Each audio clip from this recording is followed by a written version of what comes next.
저는 오늘 아침 기적을 가져오는 믿음의 네 단계에 관해서 여러분과 함께 은혜를 나누고자 합니다. 예수님께서는 한번 제자들을 데리시고 베다니에서 예루살렘으로 들어가는 도중에 있었습니다. 일찌감치 출발해서 주님이 가시기 때문에 시장하셨습니다. 그런데 길가에 무화과나무 한 그루가 서 있었습니다. 주님께서 그 무화과나무 밑에 제자들을 데리고 가셔서 무화과가 있는가 찾아보았습니다. 그러나 성경은 분명히 말하기를 그 때가 무화과의 때가 아니라고 말하셨습니다. 잎만 무성하고 무화과 열매는 없었습니다. 그러다 예수님께서 그 무화과나무를 보시고 엄숙하게 말씀하셨습니다. 지금으로부터 아무도 너에게서 영원히 열매를 따먹지 못하리라. 그렇게 말씀하시고 제자들 데리시고 주님께서 예루살렘으로 들어가서 하루 종일 말씀을 전가하시고 저녁에는 다시 베다니로 나오셨다가 주무시고 그 이튿날 아침에 또다시 베다니에서 나와서 예루살렘으로 들어가는 도중에 그 무화과나무 옆을 지나게 되는데 주님께서는 무심히 지나가시려고 하셨습니다. 그런데 베드로가 그 무화과나무를 보니까 희한합니다. 어제까지 그렇게 잎사귀가 무성하던 무화과나무가 뿌리채부터 바싹 말랐었습니다. 베드로가 신기해서 견딜 수가 없었습니다. 주여, 주님께서 어제 저주하신 무화과가 말랐나이다. 예수님은 이 기회를 이용하셔서 실물 교육으로 믿음의 위대한 힘이 어떠한 것이며 모든 사람들이 어떻게 믿음을 활용할 수 있는가, 그 비결에 대한 교훈을 말씀하시기 시작하셨습니다. 그때 예수께서 말씀하시기를 하나님을 믿어라. 누구든지 산들을 명하여 저 바다에 던지라 말하고 그것이 이룰 줄 마음에 믿고 의심하지 아니하면 그대로 되리라. 무엇인지 너희가 기도하고 구한 것은 받은 줄로 믿어라. 그리하면 그대로 되리라. 너희가 서서 기도할 때 아무에게나 혐의가 있거든 용서하라. 그래야 하늘에게 쓴 천부께서도 너희 허물을 용서하여 주시리라. 이렇게 말씀하시므로 우리가 위대한 기적을 가져오는 믿음의 생활을 하는 네 가지 단계를 소상하게 이곳에서 설명해 주셨습니다. 주님께서 우리에게 주신 이 설명의 제일 첫째가 하나님을 믿으라는 것입니다. 여러분, 이 세상에 두 가지 종류의 믿음이 있습니다. 그 먼저 종류는 인간의 지식과 경험을 믿는 보편적인 인간의 믿음인 것입니다. 우리 사람들이 이 세상에 믿음이 없이는 추워도 살 수가 없습니다. 우리가 이 세상에 과학적인 지식이라든지 경험적인 지식을 얻어서 확신하는 것은 그 다음부터 믿음으로 실천합니다. 이렇기 때문에 여러분, 우리는 약을 믿습니다. 약이라는 것은 제약회사에서 과학적으로 약을 만들어서 시험해보고 그것이 효과가 있다는 것을 증명을 했기 때문에 우리는 제약회사를 믿습니다. 일일이 약이 나올 때 우리 집에서 시험관을 가지고 와서 분석하고 증명하려고 하지 않습니다. 제약회사에서 좋다고 약을 지어 놓으면 우리는 약방에서 그것을 무조건 믿고서 그 약을 사 먹습니다. 의사들도 그렇습니다. 의과대학을 나오고 국가의사고시에 합격해서 의사로서 면허장을 얻은 사람은 우리가 의사의 기준을 믿고 우리의 가장 귀중한 생명을 그 손에 맡깁니다. 믿지 않고야 이러한 모험을 할 수가 없는 것입니다. 오늘날 전기도 그렇습니다. 전기도 우리가 믿음으로 말미암아 여러 가지 전기장치, 라디오, 텔레비전, 전신전화를 사용합니다. 자동차도 우리가 믿고서 타고서 왔다 갔다 하며 저 공중을 나르는 비행기, 인간으로 생각하면 위험천만한 같지만은 그 비행기를 믿고 태평양을 건너고 테슬라양을 유유히 건너서 우리는 동서로 왕래하고 있는 것입니다. 오늘날 우편국을 믿고서 우리가 편지를 보내고 또 우리의 피땀 흘려 모은 재산을 은행을 믿고서 은행에게 내가 맡깁니다. 이와 같은 것은 여러분, 우리가 과학적으로 증명된 사실을 확증하고서 그 다음부터 믿음으로 해가는 것입니다. 우리가 이 세상의 모든 것을 다 의심한다면 우리는 세상에 살아갈 수가 없습니다. 또 우리 경험을 통해서 우리가 믿는 것은 해가 동해서 뜰 것을 경험적으로 믿습니다. 그리고 온대지방에서는 우리들은 추나 추동 사시절이 틀림없이 다가올 것을 알고서 경험적으로 이 사실이 확정되기 때문에 믿고서 그럴 때나 우리의 인생 생활을 나가는 것입니다. 저녁 노을이 붉으면 내일 날이 맑겠다고 우리는 믿습니다. 또 아침에 북새가 붉으면 날이 흐리고 비가 오겠다고 우리는 경험적으로 알고 믿고서 그렇게 말합니다. 이와 같은 것은 우리가 인간의 지식과 인간의 경험에 있까만 보편적인 인간의 믿음인 것입니다. 이와 같은 믿음은 믿는 자라 믿지 않은 자라 누구든지 다 가질 수 있는 믿음인 것입니다. 그러나 이제 특수한 믿음, 예수께서 말씀하신 대로 하나님을 믿으라고 하시는데, 하나님을 믿는 믿음은 이제 일반적인 보편적인 믿음과는 틀립니다. 왜냐하면 믿음이라는 것은 먼저 알고 경험하고 믿는 것인데, 세상의 지식으로서는 하나님을 알 수도 없고 하나님을 경험할 수도 없기 때문에 하나님을 믿을 도리가 없습니다. 이렇기 때문에 세상 사람들은 하나님을 알지 못하고 하나님을 경험할 수 없으므로 하나님을 믿을 수가 없습니다. 주님께서 하나님을 믿으라고 말할 때는 세상의 지식이나 세상의 경험에 입각해서 믿으라는 것은 아닙니다. 하나님을 믿으려고 하면 여러분 세상 지식은 그 자리에서 일단 중지시켜야 됩니다. 세상의 경험도 일단 그것에 중지시켜야 됩니다. 하나님을 믿기 위해서는 우리는 새로운 지식을 알아야 되고 새로운 경험을 해야 되는 것입니다. 이것은 인간적인 지식이나 인간적인 경험이 도저히 미치지 못하는 새로운 지식을 얻어야 되고 새로운 경험을 얻어야 되는 것입니다. 그 지식과 경험이란 무엇일까요? 이것은 하나님을 알고 하나님을 경험하는 것이기 때문에 성경을 떠나서는 여러분 절대로 하나님을 알고 믿을 수도 없고 하나님을 경험할 수 없습니다. 그렇기 때문에 하나님을 알고 믿는다고 말하거들랑 그것은 성경 창세기부터 요한계시록 안에 있는 하나님에 대한 지식을 우리가 배우고 그것을 알고 그러고 난 다음 그 하나님의 지식에 입각해서 하나님을 믿고 하나님을 경험한다는 사실을 알아야만 되는 것입니다. 이렇기 때문에 성수를 떠나시는 여러분 하나님을 알 수가 절대로 없고 하나님을 모르면은 절대로 하나님을 믿을 수 없습니다. 모르는 것을 믿는다는 것은 있을 수가 없습니다. 이렇기 때문에 우리가 믿음을 얻으려면 하나님의 말씀을 들어야 되고 하나님 말씀을 읽어야 되고 하나님의 말씀을 공부하고 연구해서 그래서 말씀을 알고 깨달아야 믿을 수가 있는 것입니다. 하나님이 어떠하신 분에게 우리가 믿는다는 말인 것입니다. 그러고 난 다음에 예수 그리스도를 우리가 내 구주로 모셔드리게 되면 그때야 비로소 여러분과 나의 생활 속에 체험이 다가옵니다. 구원받은 체험이 다가오고 믿음, 소망, 사랑과 감격적인 은혜의 체험이 다가오므로 그 체험을 통해서 더욱 큰 믿음으로 들어갈 수 있는 것입니다. 이렇기 때문에 이것은 일반적인 보편적인 믿음이 아니라 특수한 믿음이요 특수한 체험입니다. 이것은 세상의 국민학교, 중학교, 고등학교, 대학교, 대학원 이 세상에서 얻은 지식에 입각해서 믿는 것이 아니라 이것은 특수하게 성경 말씀에 입각해서 성경을 통해서 깨달은 하나님의 지식, 하나님을 아는 것에 입각해서 우리가 믿는 것입니다. 이렇기 때문에 여러분 우리는 이와 같은 믿음에 서서 나아갈 때 기적적인 새로운 세계를 체험하게 되는 것입니다. 이 세상에 모든 것이란 기적이 없습니다.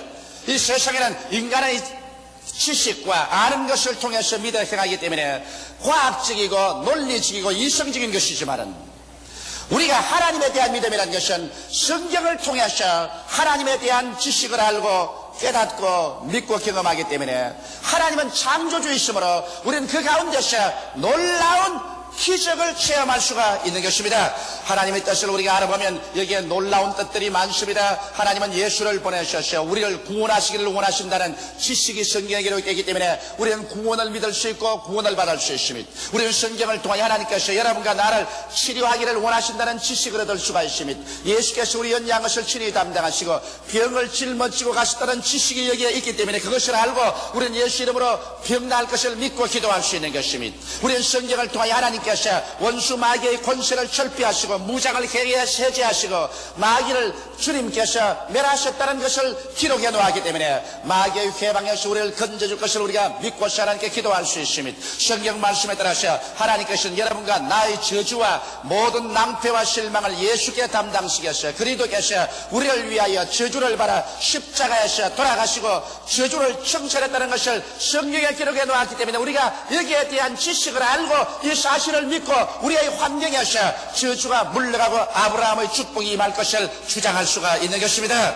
성경에는 보면 하나님께서 우리에게 위해서 예수님 사망과 음부를 철폐하시고 천당문을 열어놓았고 그 다음 새하늘과 새 땅과 새 예루살렘을 예비해 놓았다고 기록해 놓았기 때문에 우리는 그 말씀을 보고 그것을 알고 그것을 믿고 우리는 죽음 저 건너편에 새하늘과 새 땅과 새 예루살렘 영원 무궁신천 신지가 기다리고 있을 것을 우리는 알고 믿을 수가 있는 것입니다. 그렇기 때문에 말씀을 떠난 믿음이라는 것은 이야말로 샤머니즘이요, 말씀을 떠난 기적을 기대한다는 것은 이야말로 신비주의인 것입니다.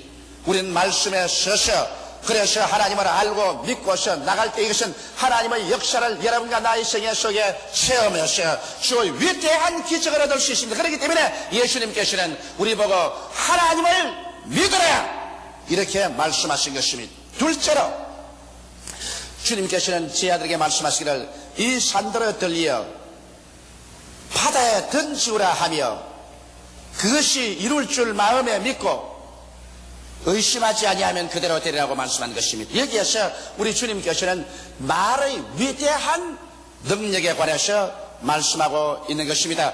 여러분, 예수께서 이 산들을 명하여 바다에 던지라고 했는데 이것은 이미 심장한 비유를 가지고 말씀한 것입니다. 우리 한국같이 산이 많은 나라에 그만 온 한국산 다 태평양 바다로 가서 떨어지라면 좋겠는데 주님이 말씀하신 것은 그것보다 내면적인 의미인 여러분과 나에게 다가오는 악한 원수 마귀가 가져온 문제들의 태산을 향해서 명령하라는 것입니다.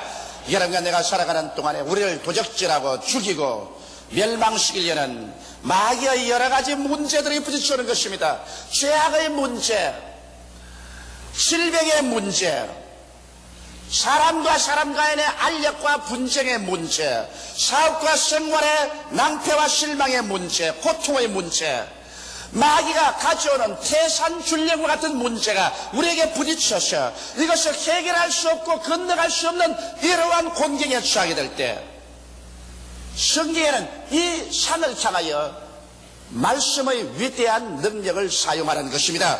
성경은 이 말씀을 어떻게 사용하겠습니까?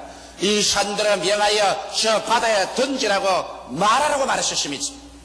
그러나 우리는 평생에 말을 해도 별로 역사가 없는데요, 이렇게 질문할 사람이 있을는지 모르겠어요. 그러나 성경은 마음에 의심하지 말고 명하면 이루어진다고 말씀하고 있는 것입니다. 그런데 여러분, 믿고 의심하지 말아야 되는데 우리의 마음속에 그렇게 말하려고 해도 마음속에 의심이 생기고 불안한 이유는 어디 있을까요? 죄가 있을 때 확신을 잃어버리고 자신이 없습니다. 자신이 없을 때 여러분 믿음이 안 생깁니다. 우리가 우리 마음속에 하나님 앞에 설 때 끓임이 없으면 마음이 담대하고 자신이 생기고 믿음이 생겨서 이 산들은 명하여 저 바다에 던지라고 말할 수 있지만은 내 마음속에 분명히 내가 아는 죄가 있고 하나님이 아는 죄가 있고 양심이 나를 정죄하고 있으면 자신을 잃어버리고 마는 것입니다. 자신이 없을 때 하나님을 믿음이 생기지 않고 의심이 생깁니다. 또 그뿐 아니라 내가 번연히 불순종의 생활을 하는데 내가 확신을 가지고서 이 산들을 명하여 저 바다에 던지라고 할 수 없습니다. 내가 주의를 거룩히 지키지 않는데, 내가 11조를 도적질하고 있는데, 내가 하나님의 말씀에 순종해서 이 세상에 살지 않고 있는데, 내가 필요하다고 해서 이 산들을 명하여 저 바다에 던지라고 한다고 해서 그것이 이루어지지 않습니다. 이러기 때문에 마음에 믿고 의심하지 않기 위해서는 죄악을 회개해야 되는 것입니다. 마음에 그리끼고 양심이 그리끼는 것을 회개하고 주님 앞에서 보혈로 씻어버려야 되고 불순종의 생활을 청산해서 하나님의 뜻에 세워놓은 삶을 살고 난 다음에는 그 다음 여러분 입을 열어서 여러분의 생활 가운데 언제나 창조적인 선언을 하라는 것입니다. 여러분의 말은 여러분이 생각하는 것보다 더 위대하게 여러분의 운명과 환경을 변화시키는 능력이 있습니다. 성경은 여러분과 나로 하여금 하나님의 형상과 모양대로 지어받았다고 말한 것입니다. 하나님께서는 말씀으로 천지를 지으셨습니다. 하나님은 말씀의 에너지를 통해서 모든 만유를 창조하셨습니다. 오늘날 여러분과 나는 하나님의 형상과 모양대로 지어받았을 뿐 아니라 오직 하나님의 형상과 모양으로 지음받은 사람이 행할 수 있는 창조적인 말을 바랄 수가 있는 것입니다. 이 말을 통하여 여러분과 나의 인격뿐 아니라 우리의 환경과 운명이 지배되고 창조된 것입니다. 이렇기 때문에 예수님께서는 무화과나무를 보시고 지금으로부터 영원토록 아무도 너에게서 열매를 따먹지 못하려고 말씀하셨는데 그들은 무화과나무가 죽어버리고 마는 것입니다. 여기에서 예수님께서 우리 입에서 나오는 말씀의 위력을 표본으로 보여주신 것입니다. 이래서 여러분과 나는 오늘날 우리 입에서 이와 같은 창조적인 말을 항상 사용함으로 믿음의 위력을 사용하자는 것입니다. 우리 가정에서 슬픔은 떠나간다. 모든 질병은 사라진다. 모든 낭패와 실망은 없어져 버리고 만다. 나는 승리자다. 나는 성공한다. 나는 축복을 받은 사람이다. 이 얼마나 놀라운 말인 것입니까? 죄악을 이기고 살아간다. 마귀는 나에게 도적질하고 죽이고 멸망시키지 못한다. 마귀는 물러가야만 한다. 질병에서 나는 건강하고 보호를 받는다. 올해는 나는 축복을 받고 있다. 나는 영생을 얻은 사람이다. 문제는 해결된다. 절망은 사라진다. 실패는 없어진다. 이와 같은 말들이 얼마나 위대한 힘을 발휘하셔 부정적인 세력을 뿌리쳐 봐버리고 여러분을 승리의 단계에 얹어놓는지 형언할 수 없는 위력이 있습니다. 그러나 이 말을 사용할 줄 모르고 나는 못해요, 나는 안 돼요, 나는 할 수 없어요, 우리는 망해요, 우리는 이제 죽었어요, 나는 이 병들어 죽을 거예요, 나는 사업에도 다 낭패였어요, 나는 낙제생이요, 나는 패배자요, 모든 것이 끝장났어요. 이러한 말을 할 때 그 말이 그 인생을 완전히 무화과나무 잎이 말라버리듯이 말라버리게 만들어지고 사망과 절망을 가져온다는 것을 알아야 되는 것입니다. 이러므로 예수께서 우리에게 가르친 이 말씀에 주님께서 진실로란 말을 붙였습니다. 내가 참말을 말하고 거짓말을 하지 않는 것입니다. 그렇기 때문에 너희 입술에 말을 가지고서 너희 살리기도 하고 죽이기도 한다는 사실을 알라는 것입니다. 이러므로 오늘 이 시간부터 여러분 우리는 긍정적으로 말하십시다. 그럴 때 하나님께서는 우리의 말을 따라서 하나님의 능력으로 나타나기 시작하는 것입니다. 그리고 이와 같이 긍정적인 말을 하면서 그 말이 이루어질 것을 우리가 기대하고 살아나갈 때 하나님께서는 그 기대를 쫓아서 우리가 상상할 수 없는 위대한 능력을 나타내는 것입니다. 성경에는 죽고 사는 권세가 혀에 있다고 말했었습니다. 우리 입에서 한 말로 우리가 묶이며 입에서 한 말로 우리가 사로잡힌다고 말했었습니다. 이러므로 예수께서 가르친 믿음의 둘째 단계인 긍정적인 말로서 믿음으로 의심하지 않고 늘 말하는 습관을 우리 생활에 붙이게 되시기를 주의 이름으로 축원합니다. 셋째로 주님께서는 무엇이든지 기도하고 구하는 것은 받은 줄로 믿으라. 그리하면 그대로 되리라고 말하는 것입니다. 여러분, 기도하고 구한다는 것은 마음의 뜨거운 소원인 것입니다. 마음의 뜨거운 소원을 가지고서 우리 하나님 앞에서 부르짖어 기도할 때 얼마까지 기도해야 되겠는가? 여러분은 기도를 많이 하는 경험이 계십니다. 여러분이 기도를 할 때 이것이 반드시 응답을 받는다는 그와 같은 단계까지 기도하려면 얼마나 해야 될까요? 이 성경은 거기에 대한 것을 우리에게 완전히 보여주고 있습니다. 무엇이든지 소원하고 기도하는 것은 마음속에 성령의 도우심으로 말미암아 이 기도가 이루어졌다는 확신이 생길 때까지 기도하는 것입니다. 기도하고 구한 것은 받은 줄로 믿어라. 받은 줄로 믿어지는 그와 같은 확신이 마음속에 생길 때까지 기도하는 것입니다. 그래서 기도하고 난 다음 성령으로 말미암아 신기하게 마음의 평안이 우리의 심령을 점령하고 그러고 난 다음 갑자기 우리의 마음속에 눈에 아무 증거 안 보이고 귀에는 아무 소리 안 들리고 손에는 잡히는 건 없는데도 불구하고 기도가 응답받았다는 확실히 마음에 줄기차게 채워줍니다. 아마 이런 체험을 오늘 제 설교는 여러분들이 한두 번은 다 해보셨을 것입니다. 저는 이런 체험을 너무나 많이 하기 때문에 잘 알고 있습니다. 저는 금년도에 들어와서 하나님 앞에 엎드려 기도할 때 하나님이 금년도 우리 교회 2만 구역에 35만 성도에 도달하게 하여 주시옵소서. 입에서 기도가 나오자마자 즉시로 하나님의 성령께서 내 믿은 대로 될지어다고 말씀하시고 내 마음 마음속에 이미 이루어진 모습이 확실히 보이는 것 같고 마음속에 확 들어차고 마음에 평안이 넘칩니다. 그러니까 더 기도할 수가 없어요. 이미 하나님께서 응답을 해주셨는데 내가 또 강구할 수가 없어서 이제는 감사밖에 없습니다. 하나님이 이루어주셨으니 감사합니다.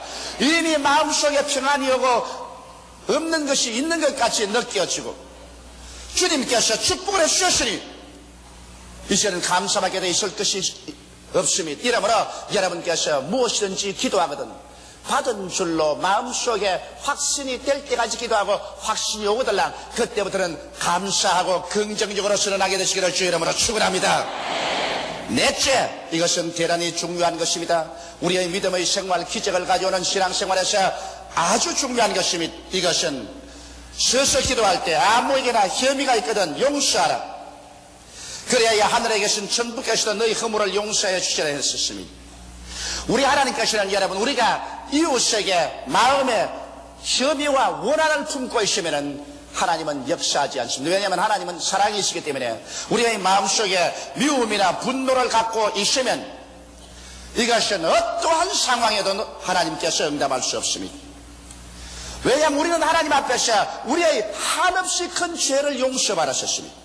그러므로 하나님께서 이 죄악을 탕감해 주셨는데 이제 우리에게 죄 지은 자에게 우리가 그 죄를 탕감해 주지 아니하면 여러분과 나를 하나님은 옥졸에 갖다 붙이시는 것입니다.